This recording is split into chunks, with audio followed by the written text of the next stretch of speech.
Bonjour à toutes et à tous. Nous sommes en direct du Théâtre de Laval dans le cadre du Festival du Premier Roman et des littératures contemporaines de Laval. Et nous vous proposons un grand entretien avec Laurent Mauvigné. Cet entretien qui a été intitulé « Laurent Mauvigné ou l'expressivité de l'écriture ». Bonjour Laurent. Bonjour. Écrivain qui a publié des essais, des récits, des pièces de théâtre, des romans.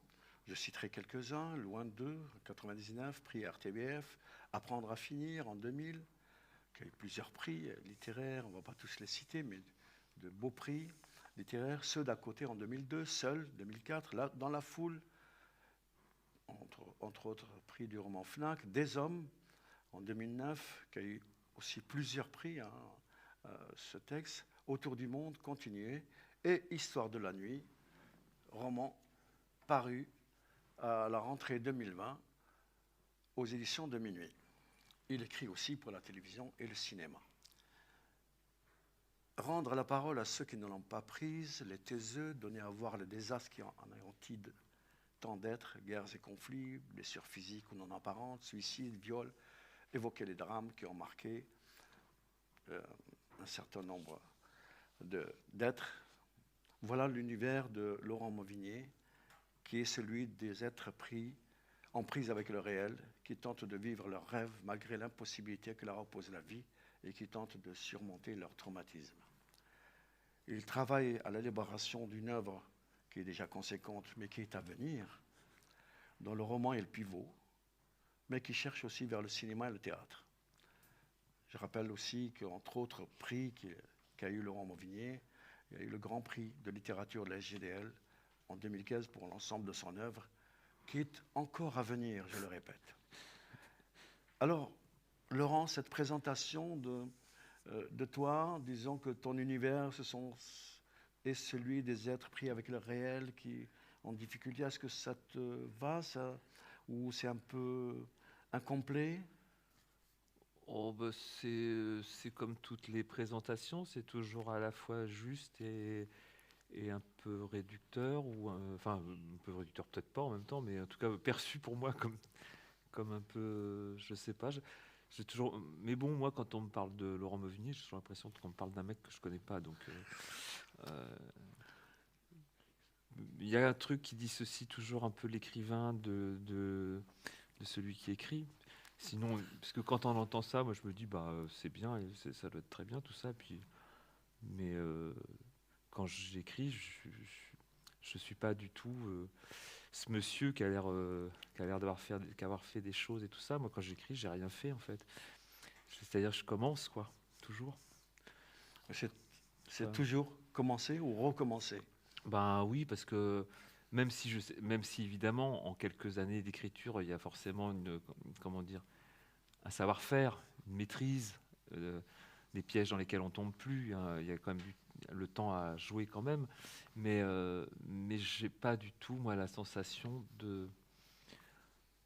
Tu vois, par exemple, quand j'avais eu le prix de la SGDL, je sais que parfois les gens avaient été un petit peu surpris de ma réaction parce que je n'avais pas montré un enthousiasme et donc les gens avaient cru que j'étais déçu ou que j'y prêtais pas d'importance alors que j'étais au contraire très honoré, mais justement beaucoup trop parce que j'avais l'impression, mais je me dis mais genre pour moi c'était un prix, mais c'est pour les, je veux dire, c'est pour les vrais écrivains, c'est pour les mecs qui ont vraiment fait des choses importantes quoi.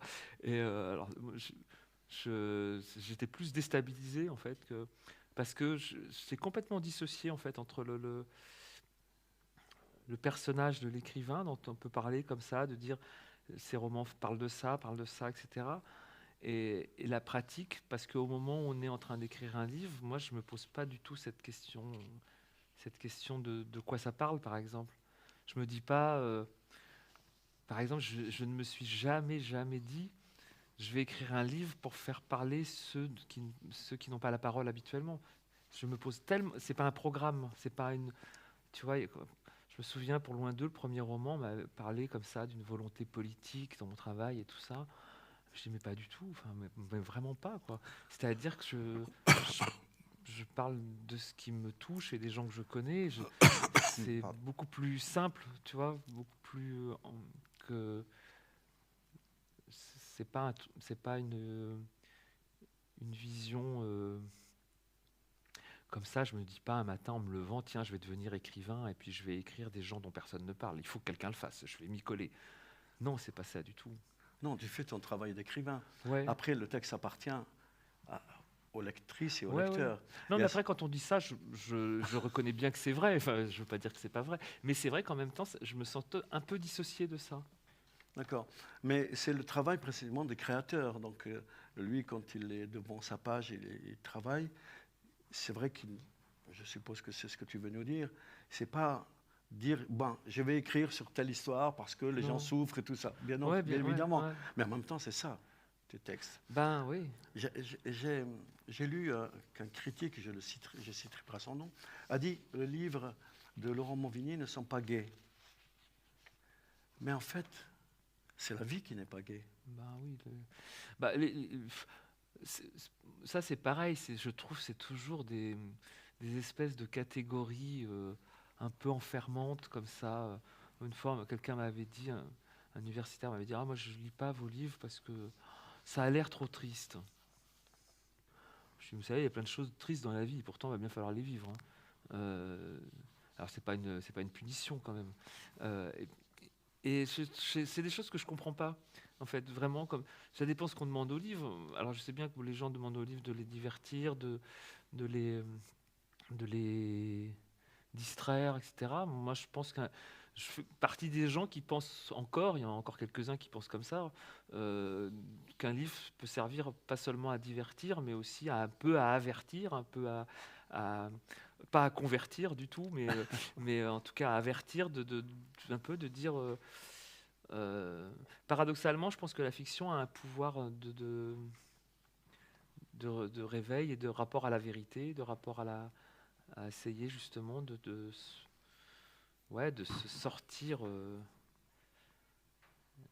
sortir, la tête comme ça de cette espèce d'endormissement dans lequel on est. Moi, j'ai l'impression qu'un livre peut nous réveiller, quoi. Il y a la phrase de Kafka, j'avais fait mettre ça sur mon site, la phrase de Kafka, si un livre ne vous donne pas un coup de poing sur la tête, il ne sert à rien. C'est-à-dire qu'autant je ne me sens pas un écrivain programmatique comme ça, à dire je vais parler des gens dont on ne parle pas, autant par contre je veux pas j'ai quand même toujours envie et besoin pour moi, parce que j'ai besoin de ça aussi en tant que lecteur, qu'un livre nous bouscule, qu'un livre nous dérange, qu'un livre nous emmène ailleurs, qu'on soit un peu plus vivant. Alors moi, je m'en fous qu'il soit gay ou pas gay, mais par contre, je veux qu'on se sente plus vivant après l'avoir lu qu'avant, en fait. Ça, par contre. Mais tant pis si c'est un petit peu désagréable, si ça pique un peu, c'est pas grave. Et c'est pas gay, moi, je m'en fous que ce soit pas gay. Enfin, faut regarder TF1 si on veut des trucs gays et sympathiques. Alors pour illustrer cette partie de l'entretien, je pense à ce texte « Apprendre à finir » qui est sorti en 2000 et qui a eu plusieurs prix littéraires, où c'est une histoire d'un couple, et puis à un moment donné, il y a un événement, un accident terrible, et que nous rentrons dans une douleur incommensurable chez cet homme-là, et sa femme qui veut l'aider, qui veut à s'en sortir. Et là, on constate que franchement, c'était un récit, mais alors, d'une force, d'une douleur inouïe. Mais ce qu'on comprend à la fin du livre, c'est que c'est ainsi que les hommes vivent. Bah, ouais, c'est ce que tu disais. Ouais, moi, ce livre-là, par exemple, il y a des gens qui trouvaient que c'était un livre pessimiste ou je sais pas quoi, enfin des trucs, toujours des catégories, moi, qui me tombent, vraiment, les bras m'en tombent à chaque fois, toujours de ramener des livres optimistes, pessimistes, ceci, cela. La vie est plus complexe que ça. L'optimisme peut être sombre et comme le pessimisme peut être joyeux. Enfin, il y a des choses. Et moi, j'espère que les livres, le roman aujourd'hui, c'est un des rares espaces où on a le temps d'aller vers la nuance, d'aller vers justement ce qui ne peut pas se réduire comme ça à 2-3 mots. Et pour ce livre-là, par exemple, moi, c'est un livre qui raconte l'émancipation d'une femme, une femme qui a été élevée avec l'idée qu'un amour le père de ses enfants doit être l'homme qui doit être l'homme de toute sa vie, l'homme de sa vie, quoi. Et puis elle comprend que peut-être, l'amour, il y a peut-être un moment, ça se termine. Et, euh, et que c'est pas forcément une mauvaise nouvelle, que ça peut être aussi un nouveau départ, etc. Et donc, il y a des gens, par exemple, qui ont perçu ce livre comme très sombre. Il l'est, mais en même temps, pour moi, l'issue de ça n'était pas forcément négative. Donc, et c'est difficile d'essayer de faire comprendre qu'il peut y avoir une espèce de libération dans une séparation, qu'il peut y avoir de la joie dans la douleur. Pour moi, l'art du roman, c'est quand même justement essayer d'aller faire sentir toutes ces zones un petit peu qu'on connaît tous dans la vie, qu'on éprouve dans la vie, qu'on n'arrive pas à nommer justement. Et moi, je me dis que l'espace du roman, c'est cet endroit qui va aller chercher toutes ces zones de nuances de gris, pour reprendre un titre à la mode, et que c'est quelque chose de très important de le faire parce qu'il n'y a pas beaucoup d'espace. Moi, je sais j'allais dire en tant que lecteur, mais en tant que citoyen, c'est une parole qui me manque en fait. Que je trouve peu, que je trouve peu, même au cinéma. Pourtant, j'aime beaucoup le cinéma, mais et j'ai l'impression qu'il n'y a que le roman qui peut me donner ça. Le théâtre peut-être un peu aussi, mais dans le roman, le rapport à la nuance, le rapport à comment on passe d'un état à l'autre, comment on peut passer justement de dire tiens, c'est un truc triste, c'est un truc pas gai, mais comment d'un seul coup on peut trouver une espèce d'euphorie, comment on peut trouver une espèce de joie, de libération. Mais c'est des basculements ou des points de glissement. J'ai envie de dire, c'est plutôt ça qui m'intéresse, entre deux sentiments qu'on va bien nommer, qu'on va définir, que la publicité peut définir très facilement. Un sourire, tac, comme ça, tac, tac. Et toi, tu te dis, entre le sourire et puis le moment où tu vas penser à quelque chose, au nuage qui passe dans le regard, tu te dis, tiens, qu'est-ce qui se passe à ce moment-là? Et là, je pense que ça, le roman peut aller sentir ça. Une espèce presque d'impressionnisme psychique, en fait. Et ça m'intéresse beaucoup.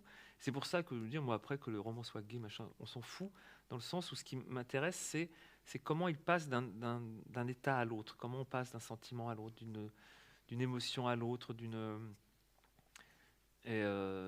ça, pour moi, c'est le cœur du travail du romancier. Il est quand même dans ce travail de la nuance, en fait, du glissement. J'avais envie de rebondir sur cette question de nuance, puisque tout est nuance, en fait. Et des hommes, un texte comme Des hommes qui est paru en 2009, on a dit, au départ, on s'est précipité en disant c'est un livre sur la guerre d'Algérie. Et ce n'est pas un livre sur la guerre d'Algérie. Mais non.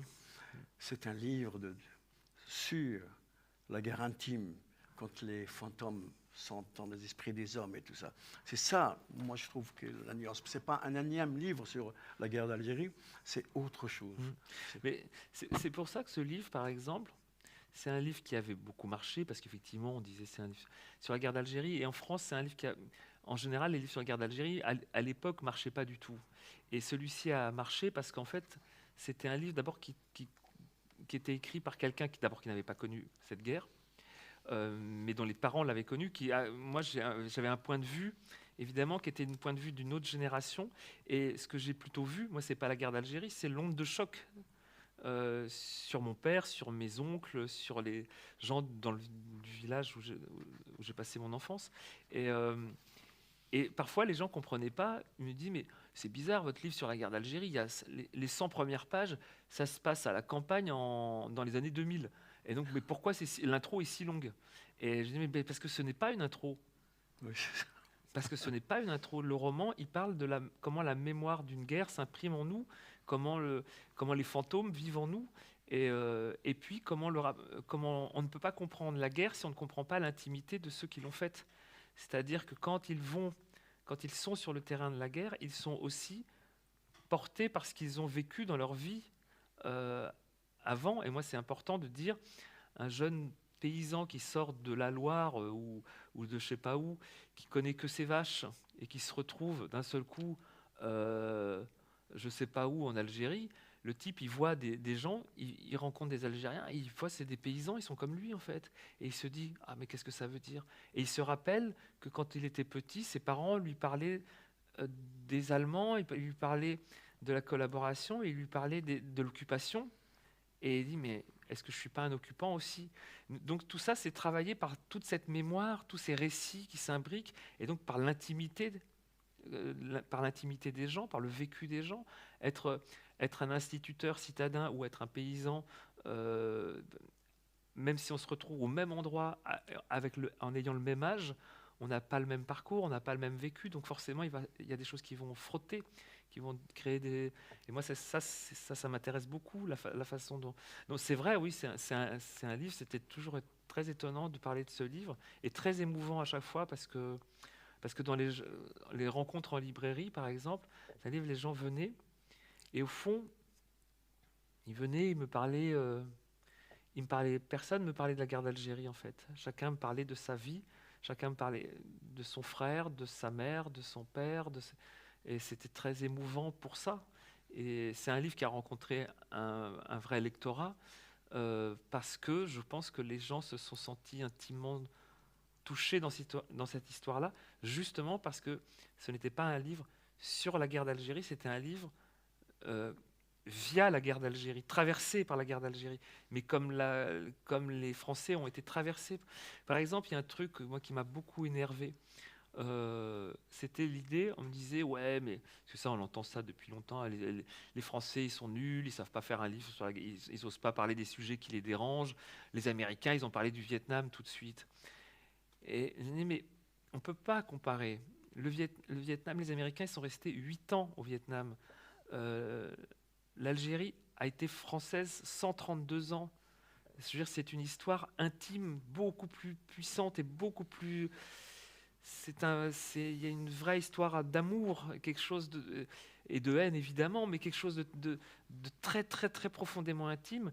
Et puis les familles américaines, c'est un Américain sur 4 qui a été touché par le Vietnam. Les Français, c'est 1 sur 2. Donc c'est vraiment dans la chair. Et donc moi, ce qui m'intéressait, c'était quand même de trouver le lieu intime de ça. Pas de parler d'une guerre, parce que sinon on peut parler de n'importe quelle guerre. Mais non. Et souvent, je me disais, moi, ce que je voudrais, c'est que, en écrivant ce livre, je me disais, parce que j'en avais lu beaucoup, et je voyais pour moi ce qui marchait pas dans les livres, dans le côté contextuel. Je me disais, ce que je voudrais, c'est qu'un Péruvien qui n'a jamais entendu parler de la guerre d'Algérie, etc., se dise, je connais cette histoire. Je reconnais des gens que j'ai connus, que j'aime. Voilà, toucher à quelque chose d'intime qui touche vraiment une part humaine de chacun, en fait, et y compris quand on ne connaît pas du tout la guerre d'Algérie. Ça, c'est important. Tu disais à un moment donné que les gens qui venaient dans les librairies sont venus parce qu'ils ont des histoires personnelles, intimes et tout ça. Et ça me permet de dire, chacun apporte une histoire de la nuit avec lui, ce qui nous amène à ce roman qui est sorti en août 2020, Histoire de la nuit, précisément, qui était une chronique rurale, un bourg et puis quelques hameaux, où il y a un personnage et son épouse et leur enfant, c'est Bergone, Marion et leur fille Ida. Et puis il y a une artiste qui vit là, qui est arrivée de Paris, je pense, Christine, qui est là. Donc, et tout va se jouer dans ce hameau, parce qu'à un moment donné, il y a éruption de personnes qui viennent d'ailleurs de plus loin, 3 personnes, et il y a quelque chose. Donc, on va y aller tranquillement. Un roman de 600 pages, un roman qui parle toujours de cette histoire de la condition humaine, pour moi. Et c'est un roman qui, à mon avis, si tu permets, allie un certain nombre de choses. On a l'impression que nous sommes dans une intrigue comme un thriller, mais en même temps, on a l'impression que c'est une peinture théâtrale. En tout cas, c'est ce que j'ai ressenti. Et il y a quelque chose dans ce roman, au-delà de l'histoire des individus, de leur tragédie, il y a quelque chose qui prend à la gorge le lecteur ou la lectrice. C'est le souffle qui anime ce texte. C'est assez impressionnant. Ce souffle-là, on a l'impression que... Mais non, ça ne s'arrête pas. Et on y va. Et ça ne s'arrête pas. Et on y va, on y va. C'est comment l'écrivain, avant de discuter de ces personnages, comment l'écrivain, précisément toi l'écrivain, comment tu opères cette magie de l'écriture, de livre en livre, et pour arriver à un texte qui nous met en haleine, qui nous prend et qui ne nous lâche plus. C'est complexe comme question parce que c'est... Pardon. Non, mais je peux te dire la petite histoire un peu du truc, parce que je pense que ça tient beaucoup à ça quand même. C'est un livre qui est né en fait à partir d'un scénario court d'une 30aine de pages. J'avais réalisé un court-métrage en 2017, mais c'était un court-métrage qui avait un côté un peu théâtral, c'est-à-dire dans le rapport à la parole. Et je me suis dit, j'ai eu envie de faire un autre court-métrage après, et puis un autre film, et je voulais un truc qui soit plus silencieux, avec des gens qui plus sur l'espace, le développement dans l'espace, etc. Et je me suis dit je me suis dit, tiens, un truc un peu comme ça, une question d'une sorte de prise d'otage avec un truc un peu thriller, justement. J'ai dit, ça serait bien parce que ça serait l'occasion de faire vraiment un truc où les gens se regardent, où chaque petit geste devient un événement considérable. Bon. Et puis au cinéma, c'est un truc très classique comme genre. Mais moi, je le voyais plus, ça me permettait beaucoup de choses en termes de mise en scène. Donc ça m'intéressait pour ça. Donc j'ai commencé, je fais mon petit scénario, etc. Et puis pour plein de raisons, ça n'avance pas, le truc se fait pas. Puis quand même, au fur et à mesure, je me disais, tiens, mais ça donnerait quoi ça? En roman, ça donnerait quoi? Et tout en me disant, mais le problème d'un scénario comme ça, c'est que on l'a vu 300 fois au cinéma, 3000 à la télévision.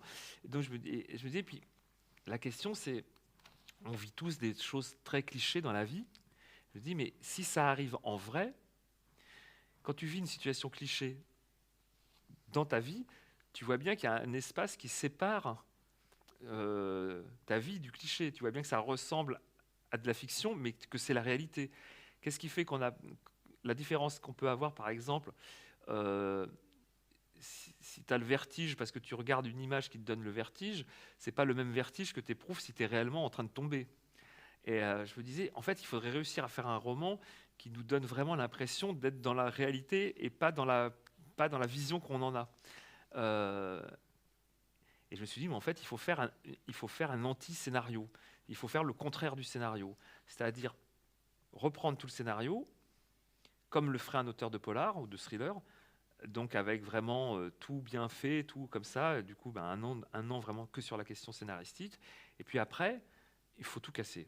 Mais pour casser, je ne vais pas casser en faisant comme on peut faire, c'est-à-dire en supprimant, en enlevant. Je vais faire le contraire. Je vais ajouter. Je vais étirer au maximum un truc qui devrait prendre dans un thriller normal, qui devrait prendre, au contraire, être très rapide. Et bien, je vais, au contraire, le faire très lentement.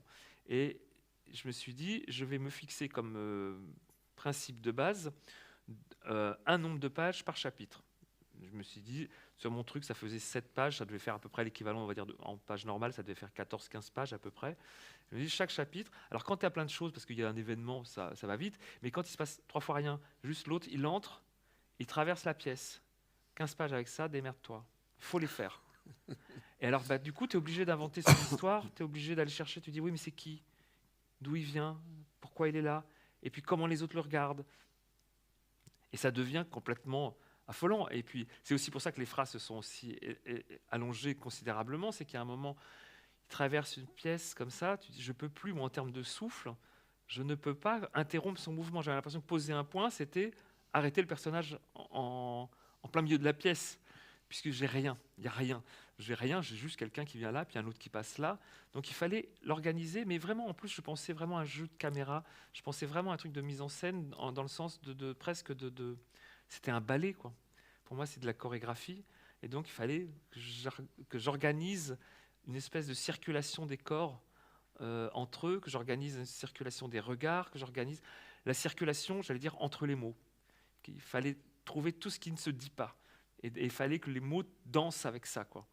Et donc essayer de faire. Et donc je me suis pris au jeu de ça et c'était totalement fou à faire. C'était totalement fou parce que des fois j'y arrivais pas. Puis à un moment je trouvais un petit truc. Je me souviens d'un chapitre. Il y a un chapitre, je crois que c'est le 29, qui commence par en fait il se passe rien dans ce truc.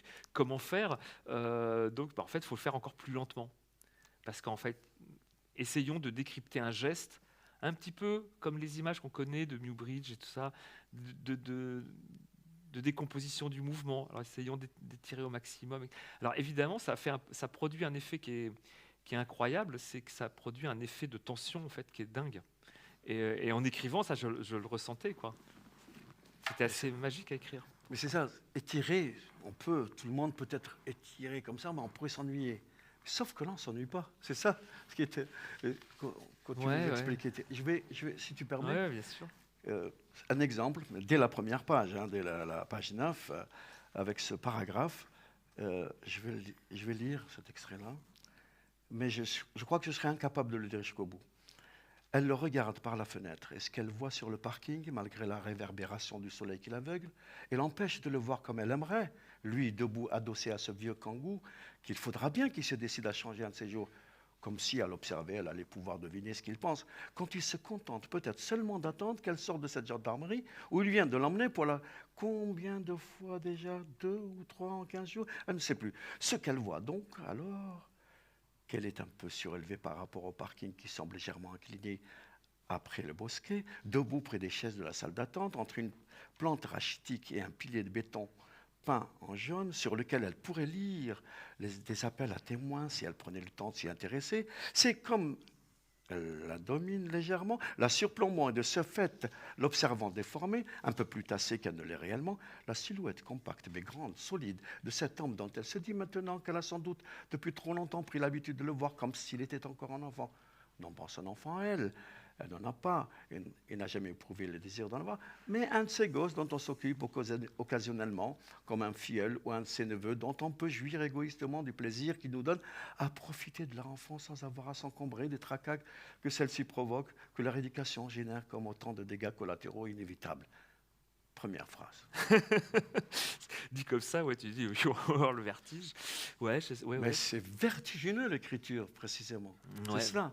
Et je nous expliquais comme étirer, mais je n'arrive pas à comprendre comment étirer. C'est un vertige à chaque page. Mais parce qu'en fait, quand je dis étirer comme ça, on a l'impression que c'est seulement horizontal. Du coup, on a l'impression que c'est comme ça, alors qu'en fait, c'est effectivement, c'est plein de mouvements, puis ça intègre plein de... Ce qui était très jouissif pour moi dans l'écriture, et j'espère à la lecture, je le crois, que ça ne fonctionne pas trop mal, c'est que ça peut intégrer du coup, par exemple, les discours intérieurs, les pensées des personnages, ça peut passer de l'un à l'autre. Du coup, c'est quelque chose de très fluide, de très en mouvement tout le temps. Et finalement, je pense que pour le lecteur, parce que ce qui était important pour moi, c'est qu'on ne se perde jamais. C'est qu'on ne s'y perde pas, qu'on soit dans qu'on soit dans dans le mouvement de la langue, mais aussi dans le mouvement dans l'écriture, mais qu'on soit très, très proche, très en accord avec la situation concrète, physique d'un moment, mais aussi la situation psychique, mentale des uns et des autres. Donc il fallait que ça épouse tout ça pour que le lecteur soit aussi en train de lire un roman qui ne le laisse pas sur le côté, ou qu'on soit... parce qu'effectivement, je voyais bien que c'était parti pour être un livre à longue haleine, etc. Et pour moi, l'idée, c'était quand même qu'on ait, voilà, qu'on ait quelqu'un qu'on ait un rapport au personnage qui soit intime, une fois encore, avec le lecteur. C'est-à-dire porter formellement une langue qui soit là, qui soit dense, mais qui en même temps qui disparaissent par l'intimité qui se crée entre le personnage et le lecteur, quoi. Donc c'est cette espèce de mouvement comme ça, toujours de balancier, quoi. Et je vais te surprendre, j'ai lu cet extrait, et quand je l'ai lu la première fois, j'ai lu le roman 2 fois, et ça m'a fait penser à Albert Camus dans un texte, Le Premier Homme, et l'avant-dernier chapitre du Premier Homme, c'est Obscur à soi-même. Et il y a 9 pages insupportable à lire, tellement il y a de souffle, de rythme. C'est assez extraordinaire. Il n'a pas continué. Après, il n'a pas fait ça avant. Mais ça m'a fait penser à ce travail d'Albert Camus. Et j'avais envie de te le dire, précisément, juste ce passage-là. Mais au-delà de l'histoire, et on en parlera rapidement de ces... Moi, ce qui m'intéresse, et ce que je trouve d'une... si je peux me permettre d'utiliser ce mot, d'une réussite incroyable, c'est que ce roman, c'est le roman du souffle, du rythme, de la musicalité, c'est-à-dire qu'un style littéraire affirmé. Ça fait quand même plus de 20 ans que je m'y colle, alors au bout d'un moment, j'espère que oui, ça va se voir un peu quand même. Non, mais après, oui, il y a aussi ça, je pense que je dirais pas que c'est un aboutissement parce que c'est pas vrai, mais en tout cas c'est pas. Puis aboutissement, ça voudrait dire que c'est terminé, donc ça m'emmerderait un peu. Mais c'est un cheminement en termes d'écriture qui a commencé depuis longtemps. Moi, mon premier roman, je l'ai écrit il y a, je sais pas, 22 ans, quoi. Et donc, enfin, mon premier roman publié, je veux dire. Donc il y a un cheminement dans l'écriture, il y a eu plusieurs périodes, il y a eu plusieurs... Voilà, moi je passais les premiers livres étaient des monologues, au fur et à mesure on est passé à la troisième personne, mais je pense qu'il y a une souplesse du monologue qui reste là-dedans, par exemple, même si à la troisième personne ça intègre d'autres formes narratives, et je vois bien comment, par exemple, la langue s'est simplifiée sur plein de choses. C'est drôle parce qu'elle s'est à la fois simplifiée sur beaucoup de choses et du coup, ça me permet d'en avoir un usage beaucoup plus complexe. Alors que les premiers livres sont plus difficiles à lire d'un point de vue peut-être un peu plus... Ils frottent un peu plus pour le lecteur. Mais plus je me suis débarrassé de certaines choses, plus ça a pu prendre une sorte d'ampleur formelle et qui m'a à la fois libéré moi, et c'est à la fois plus complexe et plus simple en même temps. Mais je pense que ça, c'est quand même un travail qui est lié aussi à le fait d'y travailler tous les jours depuis quand même très longtemps, et puis de continuer à lire beaucoup de romans. Parce qu'il y a ça aussi, par exemple, moi, c'est une chose qui m'épate beaucoup quand je parle avec pas mal de romanciers, c'est que je connais beaucoup de romanciers qui ne lisent pas de romans, en fait. Et qui ont même parfois un certain...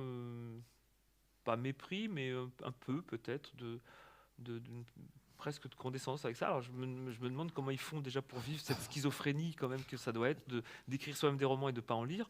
Et d'autres qui lisent des romans, mais qui lisent souvent des romans traduits. Et du coup parfois on a l'impression que leurs propres romans sont traduits dans une langue qui n'existe pas. C'est très bizarre, il y a des romans en français qui sont des romans traduits d'une langue qui n'existe pas. C'est pas les meilleurs, hein, ceux-là en général. Mais... Et moi, je sais que depuis sur ça, je lâche pas un truc, c'est que vraiment, je m'astreins vraiment à lire beaucoup de romans.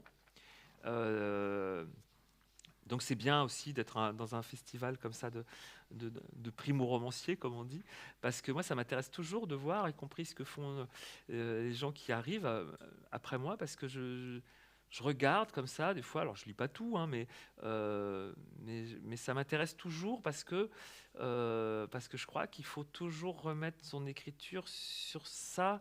C'est pas seulement de remettre le métier, c'est aussi de trouver dans des formes d'autres gens et puis une autre façon d'approfondir sa propre voix, en fait, d'aller chercher chez les autres sa propre voix. Et puis, il y a des écrivains, il y a des livres comme ça. Moi, je me souviens quand j'avais découvert Krasznahorkai il y a quelques années, par exemple, le hongrois. Moi, je sais que ça me fait avancer, mais ça me nourrit. Et puis, c'est des rencontres. Et ça, je pense que ce livre-là, il fait aussi partie des dialogues que j'ai avec des écrivains que je connais pas, d'ailleurs, hein, mais des gens qui parfois même sont opposés entre eux, littérairement, mais qui, moi, me nourrissent à tel endroit. Joyce Carol Oates, tel endroit, ça m'intéresse. Un tel autre, ça va être tel endroit, ça va m'intéresser à cet endroit-là. Comme ça, après, je fais ma petite cuisine. Mais je sais que Histoire de la nuit, par exemple, c'est un livre qui dialogue avec plein d'écrivains, dont l'écriture rencontre celle de plein d'écrivains. Mais il y a des écrivains qui t'ont traversé plus que d'autres. Ah bah oui, comptent oui. pour toi plus que d'autres. Oui, mais ce qui est marrant, c'est que c'est des rencontres dans le temps, sur 25 ans, il y a des gens qui changent, qui reviennent, d'autres qui sont un peu passés, puis d'autres qui... Mais c'est comme des rapports qu'on a un peu des fois avec la famille ou avec des vieux amis, en fait. Des fois, on les voit moins souvent, mais on les aime toujours. Je pense à Thomas Bernhard, par exemple.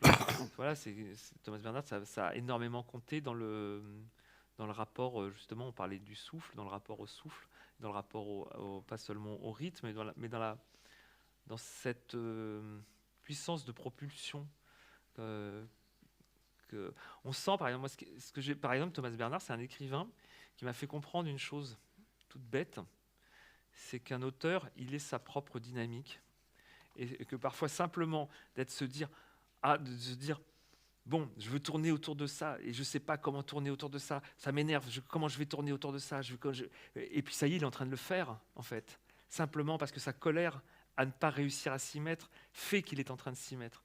Et ça, moi, quand j'ai compris ça, quand j'ai compris que mon impuissance, par exemple, était une force et pas, et pas du tout une faiblesse, et que nos faiblesses sont nos forces. Ça, quand tu comprends ça, tu comprends qu'en fait, euh, il faut. C'est pour ça, par exemple, ce que je disais au début, je parlais de l'écrivain, c'est pas moi, parce que parce que l'écrivain, on a toujours l'impression que c'est quelqu'un qui sait, qui est fort, qui sait, etc.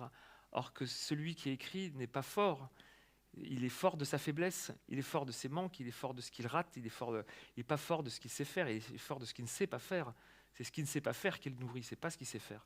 Ce qu'il sait faire nous encombre, ce qu'on sait faire, ça nous emmerde, c'est un poids.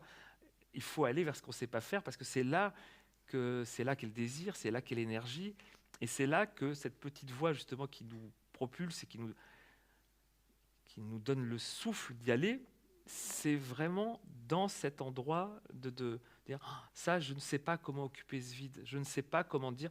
L'histoire de la nuit, par exemple, je m'apercevais, plus j'ai avancé, plus je voyais bien cette terreur enfantine qui en guide l'écriture. Je ne sais pas la nommer. Et c'est parce que je ne sais pas la nommer que je peux faire ce livre. Et je ne sais toujours pas la nommer. Peut-être du coup, je pourrais en faire un deuxième, un autre comme ça. Mais pour moi, c'est extrêmement important et c'est ça que j'aime lire dans les romans des uns et des autres. C'est pas ce qu'ils savent faire, c'est ce que je vois qu'ils ne savent pas faire qui motive à trouver des solutions en fait. C'est pas anodin que tu aies parlé de Thomas Bernhard. En tout cas pour moi, c'est pas anodin. Parce que c'est aussi un homme de théâtre. Et puis, on dit que l'univers de Thomas Bernhard est assez dur, assez fort. Donc, et puis, toi aussi, tu es un homme de théâtre. Donc, il me semble que... Ah bah oui, oui. Bah parce qu'il y a cette question de l'incarnation aussi, cette question de mettre les pieds dans le plat, d'y aller, de dire les choses, quoi. De dire les choses et en même temps de les dire avec... en acceptant complètement l'endroit de nos faiblesses, c'est-à-dire de dire, bon, de nos désespoirs, de nos attentes, de nos pas de côté, de nos errances, de nos ressassements, etc. Et oui, c'est vrai que Thomas Bernhard fait partie de ces gens, moi, qui ont été totalement fondateurs dans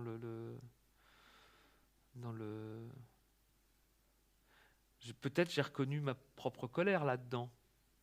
Tu vois, mais c'est toujours pareil, ça c'est comme la question des influences, se dire on est influencé par un tel ou un tel, à la fois c'est vrai, et puis en même temps, moi j'ai toujours tendance à penser qu'en fait, c'est pas tellement on est influencé, c'est qu'en fait, on retrouve chez quelqu'un quelque chose de soi qu'on sait pas forcément encore nommer, qu'on sait pas. Et moi j'ai tendance à penser que les livres qu'on a aimés, c'est parce qu'ils appellent nos propres livres en fait, qui sont pas écrits mais qui sont là, qui sont déjà en devenir, qui ont envie d'arriver. Et oui, il y a eu plein d'écrivains comme ça, Thomas Bernhard, mais bon, on pourrait dire évidemment Beckett, évidemment Duras, évidemment Claude Simon, tous ces gens-là, quoi. Oui. Alors, le temps passe vite, mais j'avais envie d'évoquer la présence féminine dans tes textes. Et on constate que ce sont souvent des survivantes, mais des battantes, des femmes, entre guillemets, peut-être en colère, qui essayent de se réaliser. Ça traverse ton œuvre. Ouais, mais peut-être parce que moi, mon père est mort que j'étais assez jeune et j'ai vu beaucoup peut-être ma mère, peut-être. ça a joué, peut-être. Non, et je crois qu'aussi, j'ai passé mon enfance et mon adolescence à la campagne, et j'étais un enfant qui a été pas mal malade, tout ça, et donc je me dis que peut- je voyais un petit peu comment, je sais pas, j'avais l'impression que je voyais des hommes qui étaient mal à l'aise dans leur rôle d'homme. On leur demandait de jouer un rôle d'homme fort, et je les sentais pas très heureux en fait. Puis parfois je les trouvais un peu ridicules, c'était un peu triste tout ça. Et je me dis mais moi je veux pas être ça, moi, je veux pas être ça. Et du coup je sais que les femmes m'intéressaient beaucoup plus parce que je les trouvais plus discrètes, mais profondément je les trouvais plus fortes et plus fortes aussi de ce qu'elles assumaient de faire d'une certaine manière de faire. Elles faisaient semblant de ne pas être fortes parce qu'on leur disait qu'elles n'avaient pas le droit de l'être. Donc elles avaient accepté ce rôle-là, mais en même temps, par en dessous, elles prenaient les choses en main beaucoup plus. Et je les trouvais vachement plus émouvantes en fait. Et je m'identifiais plus à elles parce que je m'identifiais plus à ce comportement qui consiste à jouer le profil bas, à se dire profil bas. Ce que tu aimes, ce que tu es, il faut pas le dire parce que c'est pas comme ça qu'on te demande d'être. Donc profil bas, mais t'en penses pas moins et tu fais tes trucs. Et je trouvais, pour moi par exemple, si on prend Ulysse et Pénélope, pour moi Pénélope, qu'est-ce qu'elle fait? Elle tisse, euh, elle écrit en fait. Pénélope, elle est écrivain, c'est évident. C'est elle. Homère, c'est Pénélope. Pour moi, c'est absolument évident. D'ailleurs, tisser, je crois que c'est la même étymologie qu'écrire, que texte. Et il y a quelque chose pour moi je trouve qu'il y a dans l'image dans l'idée de la femme, une espèce de patience. Et pour moi, le travail de l'écriture, c'est lié à la patience et à ce besoin comme ça de pas crier. Il y a des gens qui crient et il y a des gens qui écrivent. Et je pense que c'est deux démarches totalement opposées. Et pour moi, justement, il y a dans les personnages des femmes quelque chose qui est proche de la position de l'écrivain, parce que c'est la position de celui qui apprend à vivre dans un monde qui lui est pas favorable, qui lui est peut-être hostile, et avec lequel il doit composer. Et donc voilà, pour moi, c'est quelque chose de très lié à ça. Merci Laurent. On va prendre peut-être s'il y a des questions. Une remarque suivie de questions. Laurent, Histoire de la nuit, un magnifique roman. Quelle écriture! J'aimerais savoir dans quelles conditions vous écrivez, le matin, la journée, le soir. Est-ce qu'avec des ambiances particulières Oui. Et une autre question, comme ça il y répond aux deux. Comment vous travaillez avec votre éditeur Minuit? Est-ce qu'il y a beaucoup d'échanges sur les textes? Alors, pour chaque livre, c'est différent. Pour les deux questions, d'ailleurs, je peux répondre un peu la même chose. C'est différent à chaque livre. Histoire de la nuit, c'était un truc très particulier parce qu'il se trouve que là, quand je l'ai écrit, la bonne partie de l'écriture, en fait, donc comme je vous disais, c'était scénarisé déjà. Donc tous les jours, je me mettais à un moment à me dire, tiens, je vais commencer mon chapitre, voilà, sur ça. Par quel biais je vais prendre pour entrer dans cette matière-là. Et là, c'est un livre que j'écrivais plutôt le soir. Alors, c'était un peu particulier parce que j'étais à la maison, mon fils était malade, je gardais mon fils la journée. Et donc j'écrivais pas trop la journée, parce que d'habitude, j'écris plutôt le matin. Et c'est un livre que là, j'ai écrit plutôt le soir, voire la nuit. Ce qui m'arrive jamais, en fait. Et parce que j'aime pas écrire la nuit, parce que je fais déjà des insomnies. Alors, si en plus j'écris la nuit, c'est foutu, quoi. Mais globalement, moi, j'écris plutôt le matin, on va dire. Si je devais faire une journée type, ce serait plutôt d'écrire le matin, d'aller me promener l'après-midi en réfléchissant à ce que j'ai écrit le matin. J'ai mon petit programme, comme ça, et puis la nuit, en général, je me réveille parce que je me dis « Ah oui, mais ce que j'ai écrit ce matin, ça va pas, parce que ceci, cela. » Ou alors « Si, ça, c'est peut-être pas mal, mais il faudrait continuer ça. » Ça bouillonne comme ça, la nuit, ça fait son petit travail, et puis le lendemain matin, quand je m'y remets, du coup, il s'est passé des choses, quoi. Ça se transforme. Et en général, je reviens sur ce que j'ai fait la veille, et puis j'avance un tout petit peu vers le lendemain. Comme ça, et je reviens toujours. Voilà. Il y a un truc comme ça. Et puis après, avec Minuit, pour répondre à la question, ça fait maintenant, ça fait plus de 20 ans que j'ai le même éditeur, enfin la même éditrice, Irène Lindon. Irène Lindon, elle a une grande qualité, c'est qu'elle sait parce qu'elle vous fait pas de cadeaux déjà, et c'est que ce dont je la remercie vraiment. C'est pas du tout ironique de ma part de dire ça, mais parce que un éditeur qui vous fait pas de cadeaux, en fait, il vous en fait un vrai, c'est qu'il il vous fait la grâce de vous savoir suffisamment intelligent et fort et bon écrivain pour avoir le courage d'assumer vos ratés. Donc ça, c'est quand même très... Parce qu'il y a pas mal de gens qui vous font pas ce cadeau-là. Ah oui, tout va aller très bien. Sauf que quand le livre sort, après, s'il est raté, il est raté. C'est vous qui le subissez, c'est personne d'autre. Donc c'est très important. Si déjà, quelqu'un peut vous dire, et c'est mieux si c'est l'éditeur, vous dire, non, ça va pas, ça. Mais Irène Lindon, c'est une éditrice qui sait nommer les problèmes, qui a l'intuition des problèmes, mais par contre, les solutions, alors les solutions, souvent, c'est dire, faut supprimer, faut enlever, etc. Parce que c'est toute une école aussi chez Minuit qui est liée beaucoup à Beckett. D'ailleurs, je pense que c'est en partie dû à Beckett, cette idée que quand quelque chose dépasse ou va pas, on enlève. Après, chaque auteur doit avoir ses solutions, et moi, je pense et de ce point de vue-là, moi, elle répond tout à fait à mes attentes, qui sont, moi, j'attends d'un éditeur qui mette le doigt sur des problèmes. Les solutions, c'est mon problème. C'est à moi de trouver les solutions, c'est à personne d'autre. Mais par contre, si quelqu'un peut m'aider à voir un certain problème, à les nommer, je me souviens, par exemple, pour Des Hommes, il y avait un personnage dont il doit rester 2-3 petites miettes quelque part, qui s'appelle Philibert, je crois. Ce personnage prenait beaucoup plus de place. Là, elle m'avait dit, mais il est beaucoup trop didactique, ça va pas du tout. Et en le relisant, j'ai dit, merde, elle a totalement raison. Donc du coup, je l'avais vraiment... Voilà, pour moi, et ça, c'est une lecture très, très utile, mais il y a... Et en même temps, il y a parfois des endroits où je suis pas d'accord, et du coup, je fais ce que je veux. Après, voilà. Ouais. Ce qui compte, c'est que l'auteur ait le dernier mot. Voilà, donc on ne peut pas prendre d'autres questions. Merci. S'il y a quelque chose à retenir de cet entretien, il y a beaucoup de choses qui ont été dites dans cette rencontre avec Laurent Mauvigné. Je résumerai, si tu me permets, la question de la nuance, la question de la vulnérabilité et la force des femmes. Merci. Merci. Merci. Merci.